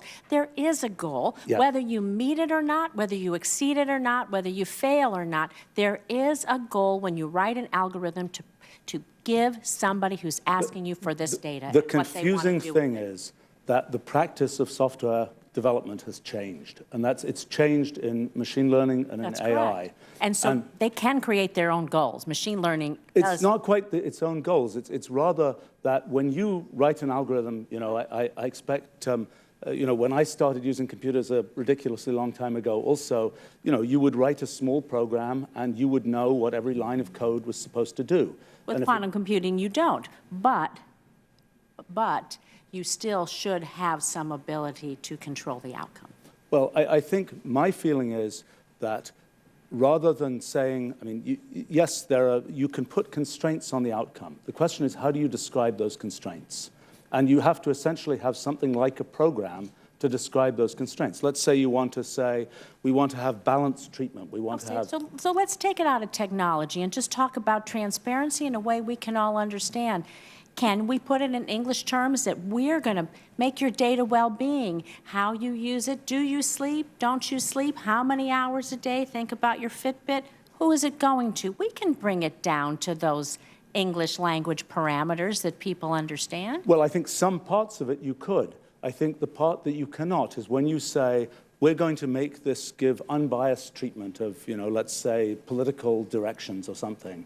Well, I'm not even talking unbiased in political directions. There's going to be bias in age, in sex, in race, and ethnicity. There's inherent bias in everything. So that given, you can still have other conversations. My feeling is that rather than saying we'll have a nutrition label-like thing that says what this algorithm is doing, I think the better strategy is to say, let's give some third party the ability to be the brand that finally decides what you see. Just like with different newspapers, you can decide to see your news through the Wall Street Journal or through the New York Times or whatever else. Who's ultimately liable if people get hurt by the monetization of this data or the data brokering of some of it? That's a good question. I think that it will help to break apart the underlying platform. Something like Facebook, for example, you kind of have to use it. There's a network effect. And it's not the case that, you can't say, let's break Facebook into 1,000 different Facebooks, and you can pick which one you want to use. That's not really an option. But what you can do is to say, when there's a news feed that's being delivered, is everybody seeing a news feed from with the same set of values, with the same brand, or not? And I think the realistic thing is to say, have separate providers for that final news feed, for example. I think that's a possible direction. There's a few other possibilities. Mm-hmm. And that's a way, and so your sort of label says, this is the such and such branded news feed, and people then get a sense of, is that the one I like? Is that the one that's doing something reasonable? If it's not, they'll just, as a market matter, reject it. That's my thought. I think I'm way over my time. We can all have a big conversation here. I'll submit more questions for the record. Thank you. Thank you, Senator Rosen, and my apologies to the senator from New Mexico, who I missed. You were up actually before the senator from Nevada, but Senator Udall is recognized. Thank you, Mr. Chairman. Mr. Harris, and thank you to the panel of the very, very important topic here. Mr. Harris, I'm particularly concerned about the radicalizing effect that algorithms can have on young children. And it's been mentioned here today in several questions. I'd like to drill down a little deeper on that. Children can inadvertently stumble on extremist material in a number of ways. By searching for terms they don't know are loaded with subtext, by clicking on shocking content designed to catch the eye, by getting unsolicited recommendations on content designed to engage their attention and maximize their viewing time. It's a story told over and over by parents who don't understand how their children have suddenly become engaged with the alt-right and white nationalist groups or other extremist organizations. Can you provide more detail how young people are uniquely impacted by these persuasive technologies and the consequences if we don't address this issue promptly and effectively? Thank you, Senator. Yes, this is one of the issues that most concerns me. As I think Senator Schatz mentioned at the beginning, there's evidence that in the last month, even as recently as that, keeping in mind that these issues have been reported on for years now, there was a pattern identified by YouTube that young girls who had taken videos of themselves dancing in front of cameras were linked in usage patterns to other videos like that that went further and further into that realm. And that was just identified by YouTube, as a supercomputer as a pattern. It's a pattern of this is a kind of pathway that tends to be highly engaging. The way that we tend to describe this, if you imagine a spectrum on YouTube, on my left side there's the calm Walter Cronkite section of YouTube. On the right-hand side there's Crazy Town. UFOs, conspiracy theories, Bigfoot, whatever. And if you take a human being and you could drop them anywhere. You could drop them in the calm section, or you could drop them in Crazy Town. But if I'm YouTube and I want you to watch more, which direction from there am I going to send you? I'm never going to send you to the calm section. I'm always going to send you towards Crazy Town. So now you imagine 2 billion people, like an ant colony of humanity, and it's tilting the playing field towards the crazy stuff.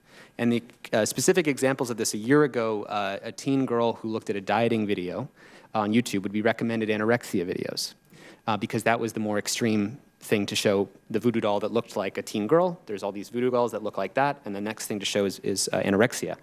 If you looked at a NASA moon landing, it would show flat Earth conspiracy theories, which it recommended hundreds of millions of times before being taken down recently. I wrote down another example. 50% of white nationalists in a Bellingcat study had said that it was YouTube that had red-pilled them. Red-pilling is the term for the opening of the mind. The best predictor of whether you'll believe in a conspiracy theory is whether I can get you to believe in one conspiracy theory. Because one conspiracy sort of opens up the mind and makes you doubt and question things and get really paranoid. And the problem is that YouTube is doing this in mass, and it's created sort of 2 billion personalized Truman shows. Right? Each channel has that radicalizing direction. And if you think about it from an accountability perspective, back when we had Janet Jackson on one side of the TV screen at the Super Bowl and we had 60 million Americans on the other, we had a 5-second TV delay and a bunch of humans in the loop for a reason. But what happens when you have 2 billion Truman shows, 2 billion possible Janet Jacksons, and 2 billion people on the other end? It's a digital Frankenstein that's really hard to control. And so that's, I think, the way that we need to see it. From there, we can talk about how to regulate it. Yeah. And Ms. Stanfill, you've heard him just describe what Google does with young people. What responsibility does Google have if its algorithms are recommending harmful videos to a child or a young adult that they otherwise would not have viewed? Thank you, Senator. Unfortunately, the research and information cited by Mr. Harris is not accurate. It doesn't reflect current policies nor the current algorithm. So what the team has done in effort to make sure these advancements are made, they have taken such content out of recommendations, for instance. That limits the views by more than 50%. So are you saying you don't have any responsibility? Thank you, Senator. Because clearly young people are being directed towards this kind of material. There's no doubt about it. Thank you, Senator. YouTube is doing everything that it can to ensure child safety online and works with a number of organizations to do so and will continue to do so. Do you agree with that, Mr. Harris? I don't, because I know the researchers who are unpaid who stay up till 3 in the morning trying to scrape the data sets to show what these actual results are, and it's only through huge amounts of public pressure that incrementally they've tackled bit by bit, issue by issue, bits and pieces of it. And if they were truly acting in responsibility, they would be doing so preemptively without the unpaid researchers staying up till 3 in the morning doing that work. Yeah. Thank you, Mr. Chairman. Thank you, Senator Udall. Senator Sullivan. Thank you, Mr. Chairman, and I appreciate the witnesses being here today. Very important issues that we're all struggling with. Let me ask Ms. Stanfill. I had the opportunity to engage in a couple rounds of questions with Mr. Zuckerberg from Facebook when he was here. One of the questions I asked, which I think we're all trying to struggle with, is this issue of what you, when I say you, Google or Facebook, what you are, right? You think there's this notion that you're a tech company, but some of us think you might be the world's biggest publisher. I think about 140 million people get their news from Facebook. When it combines Google and Facebook, I think it's about somewhere north of 80% of Americans get their news. So what are you? Are you a publisher? Are you a tech company? And are you responsible for your content? I think that's another really important issue. Mark Zuckerberg did say he was responsible for their content, but at the same time he said that they're a tech company, not a publisher. And as you know, whether you are one or the other is really critical, almost the threshold issue in terms of how and to what degree you would be regulated by federal law. So which one are you? Thank you, Senator. As I might remind everybody, I am a user experience director for Google, and so I support our digital well-being initiative. With that said, I know we're a tech company. That's the extent to which I know this definition that you're speaking of. So do you feel you're responsible for the content that comes from Google on your websites when people do searches? Thank you, Senator. As I mentioned, this is a bit out of my area of expertise as the digital well-being expert. I would defer to my colleagues to answer that specific question. Well, maybe we can take those questions for the record. Of course. Anyone else have a thought on that pretty important threshold question? Yeah, I think so. Mr. Harris? If it's okay if I jump in. Sure. Thank you, Senator. The issue here is that Section 230 of the Communications Decency Act. It's all about Section 230. It's all about Section 230. Has obviously made it so that the platforms are not responsible for any content that is on them, which freed them up to do what we've created today. The problem is if is YouTube a publisher? Well, they're not generating the content, they're not paying journalists, they're not doing that, but they are recommending things. And I think that we need a new class between, the New York Times is responsible if they say something that defames someone else, that reaches a certain 100 million or so people. When YouTube recommends flat earth conspiracy theories hundreds of millions of times, and if you consider that 70% of YouTube's traffic is driven by recommendations, meaning driven by what they are recommending, what an algorithm is choosing to put in front of the eyeballs of a person, if you were to backwards derive a motto, it would be, with great power comes no responsibility. Well, let me follow up on that, two things real quick, because I want to make sure I don't run out of time here. It's a good line of questioning. When I asked Mr. Zuckerberg, he actually said they were responsible for their content. That was in a hearing like this. Now that actually starts to get close to being a publisher, from my perspective. So I don't know what Google's answer is or others, but I think it's an important question. And Mr. Harris, you just mentioned something that I actually think is a really important question. I don't know if some of you saw Tim Cook's commencement speech at Stanford a couple weeks ago. I happened to be there and saw it. I thought it was quite interesting. But he was talking about all the great innovations from Silicon Valley. But then he said, quote, "Lately it seems this industry is becoming better known for a less noble innovation, the belief that you can claim credit without accepting responsibility." Then he talked about a lot of the challenges, and then he said, "It feels a bit crazy that anyone should have to say this, but if you've built a chaos factory, you can't dodge responsibility for the chaos. Taking responsibility means having the courage to think things through." So I'm going to open this up, kind of final question, and maybe we'll start with you, Mr. Harris.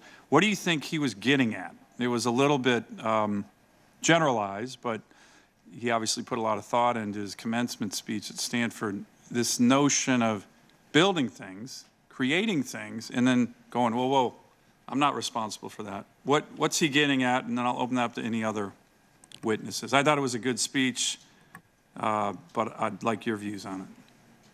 Yeah, I think it's exactly what everyone's been saying on this panel, that these things have become digital Frankensteins that are terraforming the world in their image, whether it's the mental health of children or our politics and our political discourse, and without taking responsibility for taking over the public square. So again, it comes back to... And who do you think's responsible? I think we have to have the platforms be responsible for when they take over election advertising. They're responsible for protecting elections. When they take over mental health of kids or Saturday morning, they're responsible for protecting Saturday morning. Anyone else have a view on the quotes I gave from Tim Cook's speech? Mr. Wolfram. I think one of the questions is, what do you want to have happen? That is, when you say something bad is happening, what is it's giving the wrong recommendations. By what definition of wrong? What is who is deciding? Who is kind of the moral arbiter? I mean, if I was running one of these automated content selection companies, my company does something different, I would not want to be kind of a moral arbiter for the world, which is what's effectively having to happen when there's sort of decisions being made about what content will be delivered, what will not be being delivered.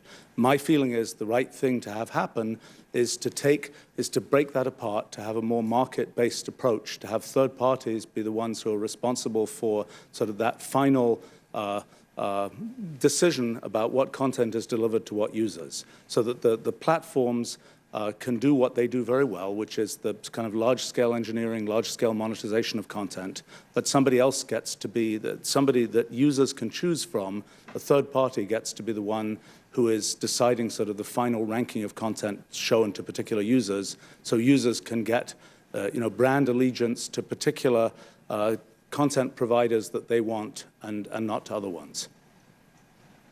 Thank you, Mr. Chairman. Thank you, Senator Sullivan. Senator Markey. Thank you, Mr. Chairman, very much. YouTube is far and away the top website for kids today. Research shows that a whopping 80% of 6 through 12-year-olds use YouTube on a daily basis. But when kids go on YouTube, far too often they encounter inappropriate and disturbing video clips that no child should ever see. In some instances, when kids click to view cartoons and characters in their favorite games, they find themselves watching material promoting self-harm and even suicide. In other cases, kids have opened videos featuring beloved Disney princesses and all of a sudden see a sexually explicit scene. Videos like this shouldn't be accessible to children at all, let alone systematically served to children. Mr. Harris, can you explain how, once a child consumes one inappropriate YouTube video, the website's algorithms begin to prompt the child to watch more harmful content of that sort? Yes, thank you, Senator. So if you watch a video about a topic, let's say it's that cartoon character, the Hulk or something like that, YouTube picks up some pattern that maybe Hulk videos are interesting to you. The problem is there's a dark market of people who you're referencing in that long article that was very famous, who actually generate content that based on the most viewed videos, they'll look at the thumbnails and say, oh, there's a Hulk in that video, there's a Spider-Man in that video, and then they have machines actually manufacture free-generated content and then upload it to YouTube with machines and tag it in such a way that it gets recommended near those content items. Mm-hmm. And YouTube is trying to maximize traffic for each of these publishers. So when these machines upload the content, it tries to dose them with some views and saying, well, maybe this video is really good. And it ends up gathering millions and millions of views because kids, quote unquote, like them. And I think the key thing going on here is that, as I said in the opening statement, this is about an asymmetry of power being masked as an equal relationship, because technology companies claim we're giving you what you want, so as opposed to... So for the 6 to 12-year-old, they just keep getting fed the next video, the next video, the next video. Correct. And there's no way that that can be a good thing for our country over a long period of time. Especially when you realize the asymmetry that YouTube's pointing a supercomputer at that child's brain and calculating. An 8-year-old, an 8-year-old, a 10-year-old, yeah, right. Just wrong. So clearly the way the websites are designed can pose serious harm to children, and that's why in the coming weeks I will be introducing the Kids Internet Design and Safety Act, the KIDS Act. Specifically, my bill will combat amplification of inappropriate and harmful content on the Internet, online design features like autoplay that coerce children and create bad habits, and commercialization and marketing that manipulates kids and push them into consumer culture. So to each of today's witnesses, will you commit to working with me to enact strong rules that tackle the design features and underlying issues that make the Internet unsafe for kids? Mr. Harris. Yes. Ms. Stanfill. Yes. It's a terrific goal, but it's not particularly my expertise. Okay. Yes. Okay, thank you. Mr. Stanfill, Ms. Stanfill, recent reporting suggests that YouTube is considering significant changes to its platform, including ending autoplay for children's videos, so that when one video ends, another doesn't immediately begin, hooking the child onto long viewing sessions. Call for an end to autoplay for kids. Can you confirm that to this committee that YouTube is getting rid of that feature? Thank you, Senator. I cannot confirm that as a representative from Digital Wellbeing.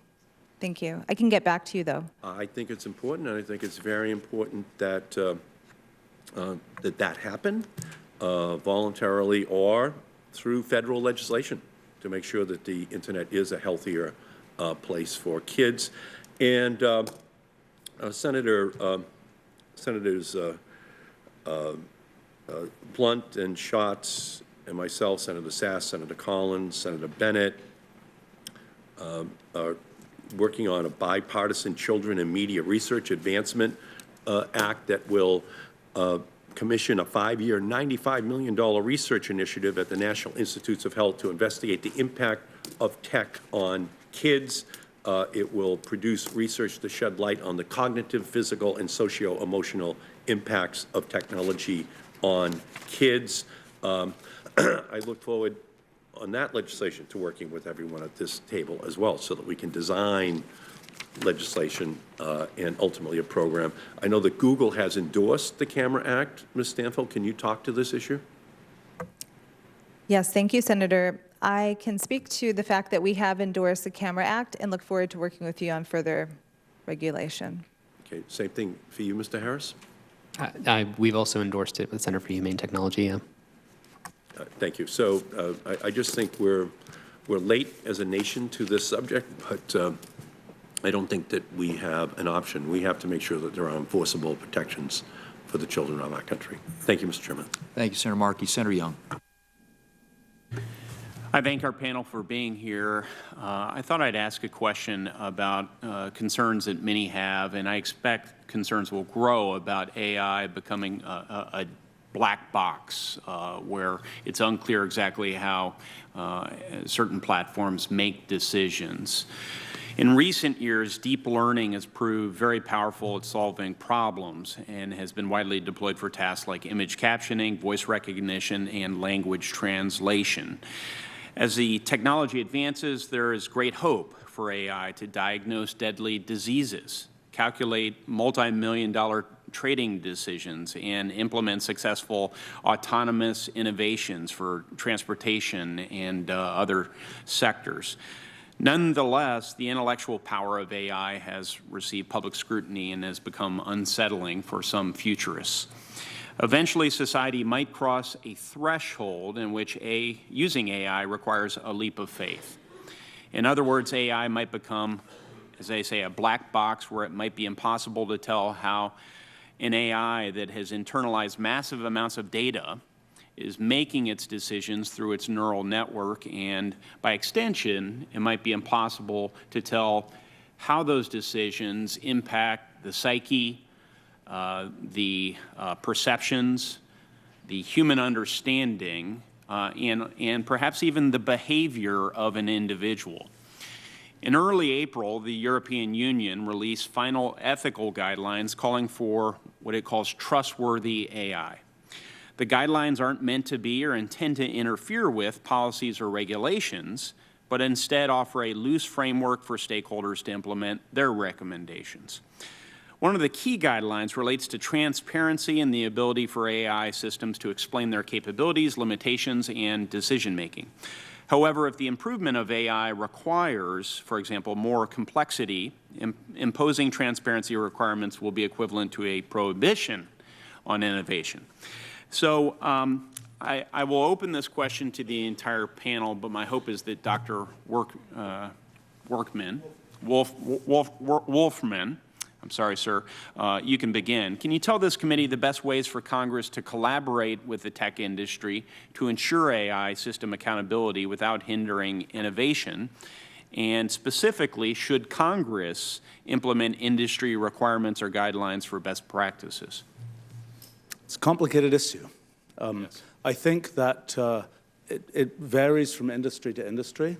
I think in the case of what we're talking about here, internet automated content selection, I think that the right thing to do is to insert a kind of level of human control into what is being delivered, but not in the sense of taking apart the details of an AI algorithm, but making the structure of the industry be such that there is some human choice injected into what's being delivered to people. I think the bigger story is we need to understand how we're going to make laws that can be specified in computational form and applied to AIs. We're used to writing laws in English, basically, and we're used to being able to say, you know, write down some words and then have people discuss whether they're following those words or not. When it comes to computational systems, that won't work. Things are happening too quickly, they're happening too often. You need something where you're specifying computationally, this is what you want to have happen, and then the system can perfectly well be set up to automatically follow those computational rules or computational laws. The challenge is to create those computational rules, and that's something we're just not yet experienced with. It's something that we're starting to see computational contracts as a practical thing in the world of blockchain and so on, but we don't yet know how you would specify some of the things that we want to specify as rules for how our systems work. We don't yet know how to do that computationally. Are you familiar with the EU's approach to develop ethical guidelines for trustworthy AI? I'm not familiar with those specifics. Are any of the other panelists in? Okay. Well, then perhaps that's a model we could look at. Perhaps that would be ill-advised. So for stakeholders that may be watching these proceedings or listening to them, they can tell me. Do others have thoughts? So in my written comments, I outlined a number of transparency mechanisms that could help address some of your concerns, and some of the recommendations, one specifically, which was the last one, is we suggested that companies create an algorithmic impact assessment, and that framework, which we initially wrote for government use, can actually be applied in the private sector, and we built the framework from learning from different assessments. So in the US, we use environmental impact assessments, which allows for robust conversation about development projects and their impact on the environment, but also in the EU, which is one of the reference points that we use, they have a data protection impact assessment, and that's something that's done both in government and in the private sector. But the difference here, and why I think it's important for Congress to take action, is what we're suggesting is something that's actually public, so we can have a discourse about whether this is a technological tool that has a net benefit for society or something that's too risky that shouldn't be available. I'll be attentive to your proposal. Do you mind if we work with you, dialogue, if we have any questions about it? Yes, very much. All right, thank you. Others have any thoughts? It's okay if you don't. Okay.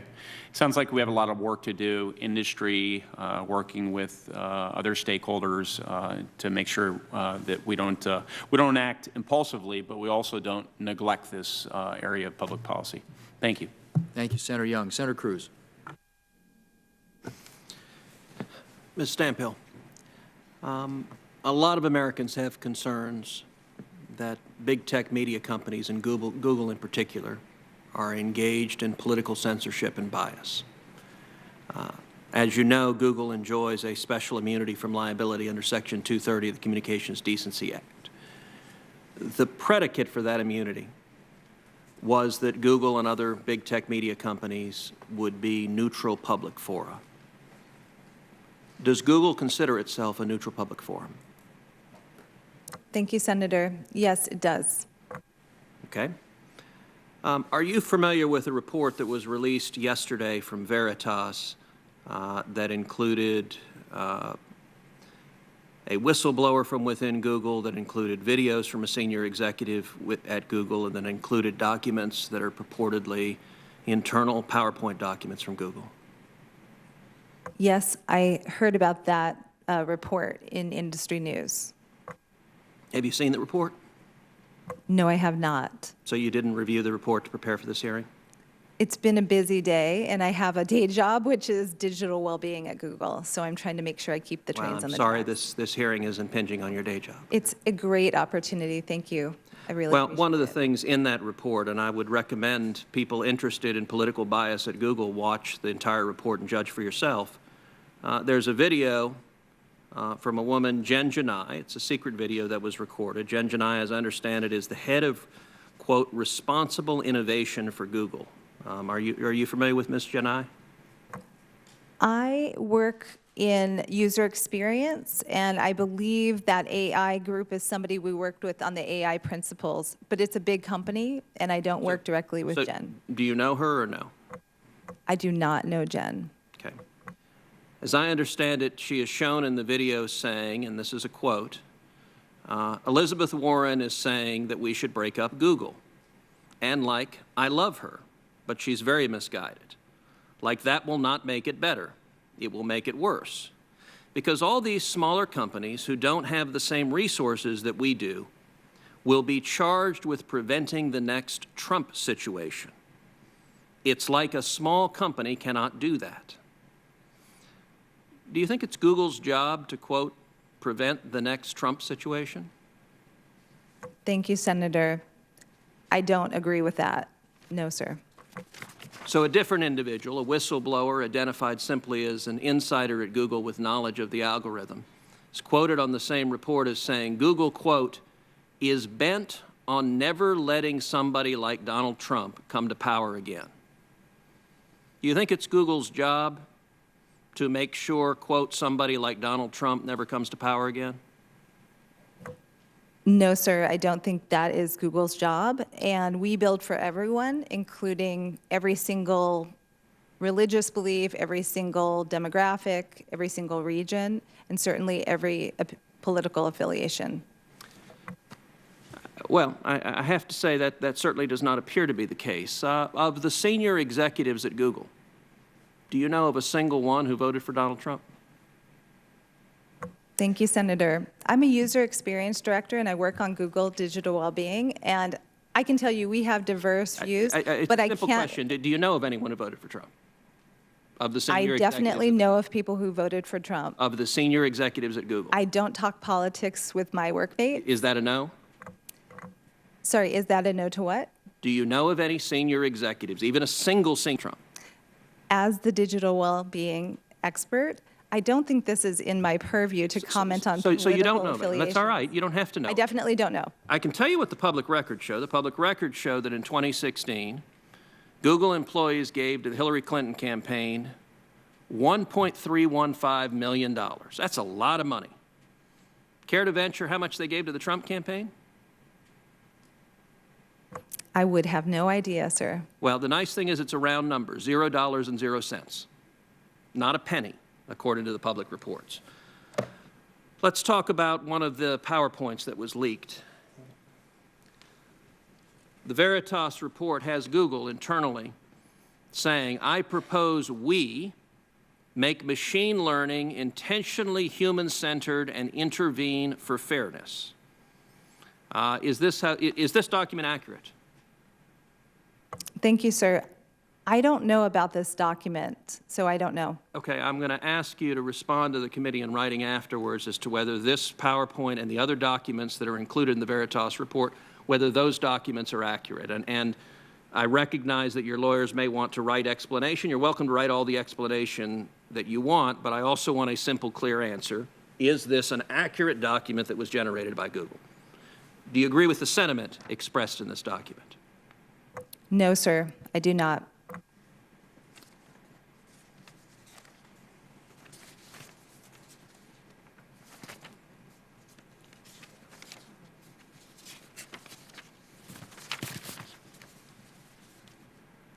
Let me read you another, also in this report. It indicates that Google, according to this whistleblower, deliberately makes recommendations if someone is searching for conservative commentators, deliberately shifts the recommendation, so instead of recommending other conservative commentators, it recommends organizations like CNN or MSNBC or left-leaning political outlets. Is that occurring? Thank you, sir. I can't comment on search algorithms or recommendations given my purview as the digital well-being lead. I can take that back to my team, though. So is it part of digital well-being for search recommendations to reflect where the user wants to go rather than deliberately shifting where they want to go? Thank you, sir. As a user experience professional, we focus on delivering on user goals. So we try to get out of the way and get them on the task at hand. So a final question. One of these documents that was leaked explains what Google is doing, and it has a series of steps. Training data are collected and classified, algorithms are programmed, media are filtered, ranked, aggregated, and guaranteed, and that ends with people parentheses, like us, are programmed. Does Google view its job as programming people with search results? Thank you, Senator. I can't speak for the whole entire company, but I can tell you that we make sure that we put our users first in our design. Well, I think these questions raise very serious, these documents raise very serious questions about political bias at the company. Thank you, Senator Cruz. Senator Schatz, anything to wrap up with? Just a quick statement and then a question.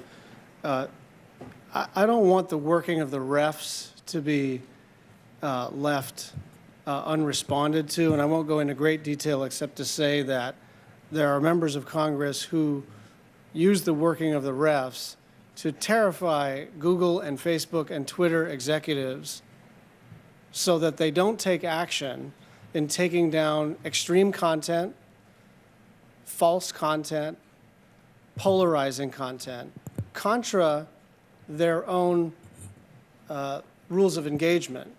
And so I don't want the fact that the Democratic side of the aisle is trying to engage in good faith on this public policy matter and not work the refs. Allow the message to be sent to the leadership of these companies that they have to respond to this bad faith accusation every time we have any conversation about what to do in tech policy. My final question for you, this will be the last time I leap to your defense, Ms. Stanfill. Did you say privacy and data is not core to digital well-being? Thank you, sir. I might have misstated how that's being phrased. So what I meant... What do you mean to say? Oh, I mean to say that there is a team that focuses day in, day out on privacy, security, control as it relates to user data, right, but that is outside of my area. But so you're talking sort of bureaucratically, and I don't mean that as a pejorative. You're talking about the way the company is organized. I'm saying, aren't privacy and data core to digital well-being? I see. Sorry, I didn't understand that point, Senator. In retrospect, what I believe is that it is inherent in our digital well-being principles that we focus on the user, and that requires that we focus on privacy, security, control of their data. Thank you. Thank you, Senator Schatz. And to be fair, I think both sides work the refs. But let me just ask a follow-on question. I appreciate Senator Blackburn's line of questioning from earlier, which may highlight some of the limits on transparency. As we have sort of started, I think, with our opening statements today, are trying to look at ways that in this new world we can provide a level of transparency. Maybe you said it's going to be very difficult in terms of explainability of AI, but just understanding a little bit better how to provide users the information they need to make educated decisions about how they interact with a platform's services. So the question is, might it make sense to let users effectively flip a switch to see the difference between a filtered, algorithm-based presentation and an unfiltered presentation? Try commenting. I mean, there are already, for example, search services that aggregate user searches and feed them en masse to search engines like Bing, so that you're effectively seeing the results of a generic search, independent of specific information about you. Works okay. There are things for which it doesn't work well. I think that this idea of, you flip a switch, I think that is probably not going to have great results, because I think there will be, unfortunately, great motivation to have the case where the switch is flipped to not give user information, give bad results. I'm not sure how you would motivate giving good results in that case. I think that it's also, it's sort of when you think about that switch, you can think about a whole array of other kinds of switches, and I think pretty soon it gets pretty confusing for users to decide, which switches they flip for what. Do they give location information but not this information? Do they give that information, not that information? I mean, my own feeling is the most promising direction is to let some third party be inserted who will develop a brand. There might be 20 of these third parties. It might be like newspapers where people can pick, do they want news from this place, that place, another place. To insert third parties and have more of a market situation where you're relying on the trust that you have in that third party to determine what you're seeing, rather than saying the user will have precise, detailed control. I mean, much as I would like to see more users be more engaged in kind of computational thinking and understanding what's happening inside computational systems, I don't think this is a case where that's going to work in practice. All right. Anybody else? Mr. Richardson. So I think the issue with the flip the switch hypothetical is users need to be aware of the trade-offs, and currently so many users are used to the conveniences of existing platforms. So if there's currently a privacy-preserving platform called DuckDuckGo, which doesn't take your information and it is gives you search results. But if you're used to seeing the most immediate result at the top, DuckDuckGo, even though it's privacy-preserving, may not be the choice that all users would use, but they're not hyper aware of what are the trade-offs of them giving that information to the provider. So I think while I understand the reason you're giving that metaphor, it's important for users to understand both the practices of a platform and also to understand the trade-offs, where if they want a more privacy-preserving service, what are they losing or gaining from that? Chairs. Yeah, the issue is also that users, I think has already been mentioned, will quote unquote prefer, because it saves them time and energy, the summarized feed that's algorithmically filtering it down for them. Even Jack Dorsey at Twitter has said that when you show people the reverse chronological feed versus the algorithmic one, it saves them time and it's more relevant to do the algorithmic one. So even if there's a switch, most people will, quote unquote, prefer that one. I think they have to be aware of the trade-offs, and we have to have a notion of what fair really means there. What I'm most concerned about is the fact that this is still fairness with respect to increasingly fragmented truth that debases the information environment that a democracy depends on of shared truth or shared narrative. But that's more. I'd like to comment on that issue. I mean, I think the challenge is when you want to sort of have a single shared truth, the question is who gets to decide what that truth is. And I think that's, the question is that decided within a single company, implemented using AI algorithms? Is that decided in some more, market kind of way by a collection of companies? I think it makes more sense in kind of the American way of doing things to imagine that it's decided by a whole selection of companies rather than being something that is burnt into a platform that, for example, has sort of become universal through network effects and so on. All right. Well, thank you all very much. This is a very complicated subject, but one I think that your testimony and responses have helped shed some light on, and certainly will shape our thinking in terms of how we proceed.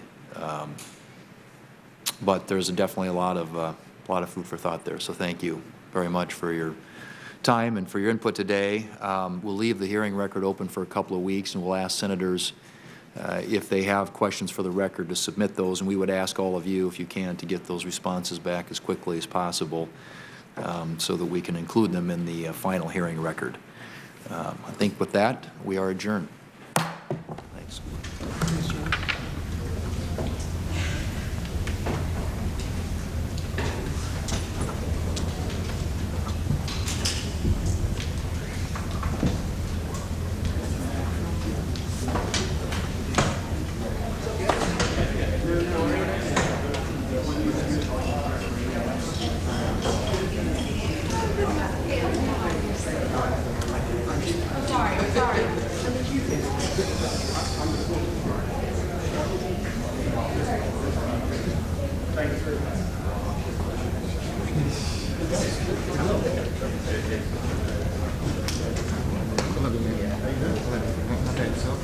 Good.